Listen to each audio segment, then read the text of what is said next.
অবাধ্য মেয়েবেলা। দেবলীনা চ্যাটার্জি। মেয়েদের অত জেদ ভালো নয়, কিসের দেমাগ অত? মেয়েরা একটু শান্তই ভালো, লক্ষ্মী দেবীর মতো। সব খাওয়া শেখ, কদিন পরেই পরের বাড়ি যাবি, তখন এত নাক সেটকালে কি দিয়ে ভাত খাবি? পা ছড়িয়ে খাচ্ছিস বসে, দূর গায়ে বিয়ে হবে। এ মা, তোর শ্যামলা যে রং, পাত্র পাওয়া যাবে? মুখের ওপর তর্ক করিস, এত ডাকাপুকো কেন? মেয়ে তো নয়, একেবারে ধনী রংঘাটি জানে।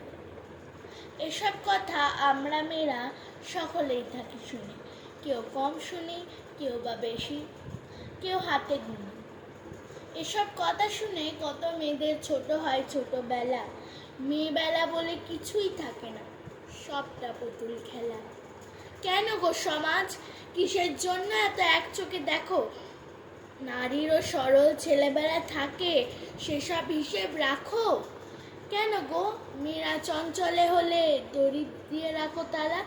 তোমরা জানো না দেবী নারায়ণী লক্ষ্মীও চঞ্চলা? তোমরাই বলো, মা কালিকা নাকি আমিষে পরিতৃপ্তা?